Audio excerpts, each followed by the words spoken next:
सूर्यशौर्यमथेन्दुरिन्द्रपदवी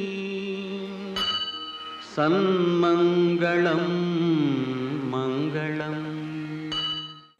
मृत्युंजयाय रुद्राय नीलकंठाय शंभवे अमृतेशाय सर्वाय महादेवाय ते नमः।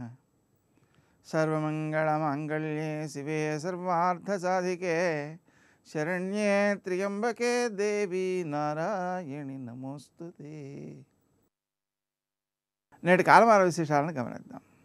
స్వస్తిశ్రీ చాంద్రమాన నందననామ సంవత్సరం ఉత్తరాయణం హేమంత ఋతువు పుష్యమాసం శుక్లపక్షం సోమవారం. సూర్యోదయం 6:53 సూర్యాస్తమయం 6:01. తిథి దశమి రాత్రి 11:22 వరకు.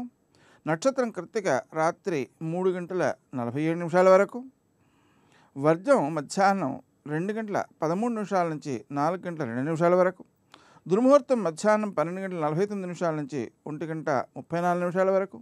మరల దుర్ముహూర్తం మధ్యాహ్నం 3 నుంచి 3:47 వరకు. అమృతకాలం రాత్రి 1:04 నుంచి 2:53 వరకు. రాహుకాలం సోమవారం కాబట్టి ఉదయం 7:30 నుంచి 9 గంటల వరకు.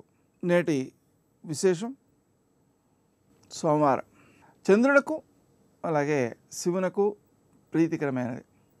చంద్రుడు మనసుకు సంబంధించిన వాడు కాబట్టి మనసు ప్రసన్నంగా ఉంటే ఏమీ లేకున్నా కూడా మనసుకి ఇబ్బంది ఉండదు. మనసే బాగులేకపోతే ఏమున్నా కూడా సుఖం ఉండదు. కాబట్టి ఈ శివునికి సంబంధించి శివ పరివారానికి సంబంధించి చంద్రునికి సంబంధించి ఆరాధనా విశేషాల వల్ల మనసు శక్తివంతం కావడం, వ్యక్తికి నిత్యావసరాలు ఏవైతే ఉన్నాయో అవన్నీ సమకూడడం, అతి ముఖ్యంగా వివేకం పనిచేయటం మొదలైనటువంటివన్నీ కూడా సిద్ధిస్తాయి. నేటి ఆణిముత్యాలు.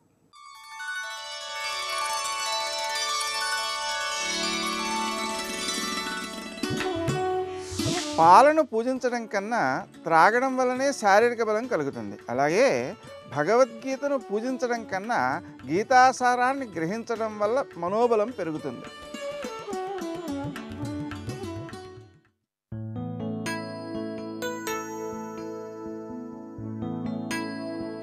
ఈ ప్రపంచంలో నీ ఉనికి కంటక వృక్షం కారాదు, కల్పవృక్షం కావాలి.